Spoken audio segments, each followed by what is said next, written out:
Hello दोस्तों, नमस्कार। तो कैसे हैं आप लोग? उम्मीद करता हूँ आप सब बढ़िया होंगे।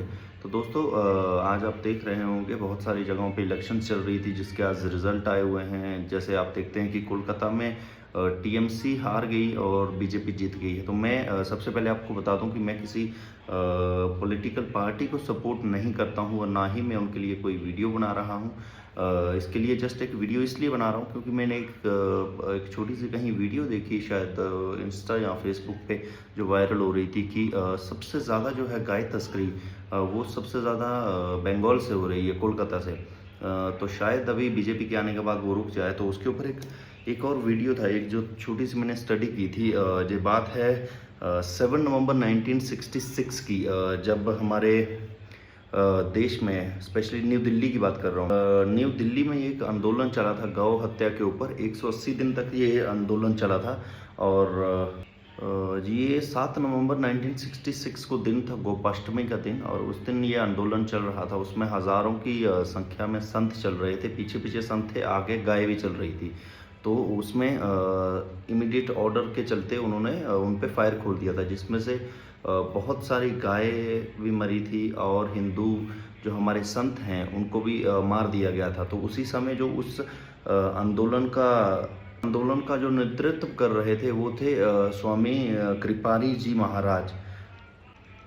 उस समय कोई मीडिया नहीं हुआ करती थी, इसलिए ये शायद खबर इतनी चर्चित नहीं थी। लेकिन उस टाइम पे हमारे यहाँ पे न्यूज़पेपर हुआ करते थे, जिसमें आप अगर पढ़ना चाहेंगे तो उस टाइम का एक आर्यावर्त करके एक न्यूज़पेपर था, उसमें भी ये आया था। और दूसरा केसरी में भी ये जो प्रिंटेड जो आया हुआ था, न्यूज़ आया हुआ था केसरी में भी इसके रिलेटेड। मैं कृपारी जी महाराज ने ये जो सरकार से कहा था कि हमारे पूर्वजों ने ये जो संविधान स्वीकार किया है तो उसमें मेरा भी हक है। तो कहा था कि मैं भी भारत का नागरिक हूँ। लेकिन वो ये कहते हैं कि जाओ, हम जितने भी संत जो आपने मारे हुए हैं तो उनका खून माफ़ करते हैं, लेकिन जो आपने गाय का जो हत्या उसमें की है तो उसको कभी माफ़ नहीं किया जाएगा। और आपका जो पूरा परिवार है तो वो गोपाष्टमी के दिन ही ख़त्म हो जाएगा। तो वो बात कहीं ना कहीं सच भी हुई है। कुछ कहीं इस चीज़ का कहीं आपको मीडिया में जहाँ कहीं प्रॉपर कहीं भी इसका उल्लेख नहीं मिलता है। लेकिन अगर आप देखेंगे तो एक मैंने एक ये R&D करके एक तैयार किया है कि संजय गांधी जी का जो इसमें विमान दुर्घटना में 23 जून 1980 में उनका जो निधन हुआ था, उस दिन भी गोपाष्टमी ही थी। उसके बाद इंदिरा गांधी जी 31 अक्टूबर 1984 तिथि थी गोपाष्टमी। और उसके बाद मिस्टर राजीव गांधी जी वो 21 मई 1991 को, और उस दिन भी तिथि गोपाष्टमी थी।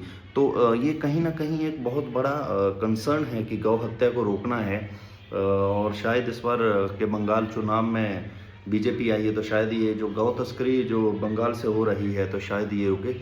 Thank you so much for watching my channel. मेरा ये बिल्कुल भी एजेंडा नहीं है मेरा चैनल बनाने का, ये बिल्कुल भी ऐसा कुछ मोटो नहीं है कि मैं किसी पॉलिटिकल पार्टी जहाँ किसी चीज़ को सपोर्ट करूँ। मेरा एक अलग टारगेट है। लेकिन जस्ट एक जब गौ हत्या की या ऐसी चीज़ों की बात आती है तो हमारा भी कहीं ना कहीं एज अ हिंदू हमारा भी खून खौल जाता है। तो दोस्तों, बने रहिए मेरे चैनल के साथ ताकि मैं अपने ड्रीम की तरफ बढ़ूँ। सब्सक्राइब कीजिए, लाइक कीजिए और शेयर कीजिए अपने दोस्तों के साथ। Thank you, bye bye.